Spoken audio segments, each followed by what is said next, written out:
ഫിനാൻഷ്യലൊക്കെ മൊത്തത്തിൽ ഡൗൺ ആയി പോയ ഒരു വർഷമായിരുന്നു ഇത്. ഈ ചാനൽ തുടങ്ങിയിട്ട് എത്ര നാളായി പൈസ? ചാനൽ തുടങ്ങിയിട്ട് സത്യം പറഞ്ഞു കഴിഞ്ഞാൽ 2 വർഷത്തിന് മേലായി. ഞാനങ്ങനെ വീഡിയോസോ കാര്യങ്ങളോ അല്ലെങ്കിൽ ലൈവോ അങ്ങനെ ഒന്നും പ്രത്യേകിച്ചൊന്നും ഇടലൊന്നും ഉണ്ടായിരുന്നില്ല. പിന്നെ ഒരു 1 ഇയർ ആയിട്ടുള്ളൂ ശരിക്കും പറഞ്ഞു കഴിഞ്ഞാൽ വീഡിയോസ് ആണെങ്കിലും ലോങ് വീഡിയോസ് ആണെങ്കിലും ലൈവൊക്കെ തുടങ്ങിയിട്ട് ഇപ്പോൾ തോന്നുന്നു ഒരു 6 മാസമൊക്കെ ആയിട്ടുണ്ടാവുള്ളൂ തോന്നുന്നു. എനിക്ക് ആ ഒരു 1000 സബ്സ്ക്രൈബേഴ്സ് ഉള്ളപ്പോൾ മുതൽ ഞാൻ തുടങ്ങിയെന്നുണ്ടെങ്കിൽ ഇപ്പോൾ ഫുൾ മോണിയൊക്കെ ആയി കഴിഞ്ഞ സമയം കഴിഞ്ഞായിരുന്നു.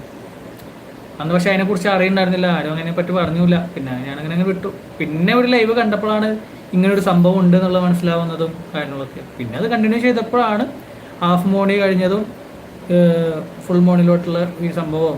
പിന്നെ ഇവിടെ ഈ പറഞ്ഞ പോലെ 5000 സബ്സ്ക്രൈബേഴ്സൊക്കെ ആ വരികയിലാണ് അങ്ങ് വന്നത്.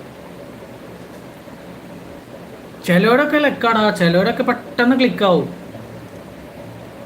ചിലവരത് ക്ലിക്കാവാൻ കുറച്ച് പണിയാണ്. പക്ഷെ നമ്മൾ ഹാർഡ് വർക്ക് ചെയ്യുക, വീഡിയോസ് ആയിട്ടാണെങ്കിലും ലൈവായിട്ടാണെങ്കിലും എന്താണെങ്കിലും യൂട്യൂബിൽ എപ്പോഴും വേണം. ഞാൻ വീണ്ടും വന്ന് നീ എവിടെ പോയിരുന്ന മേരിയെ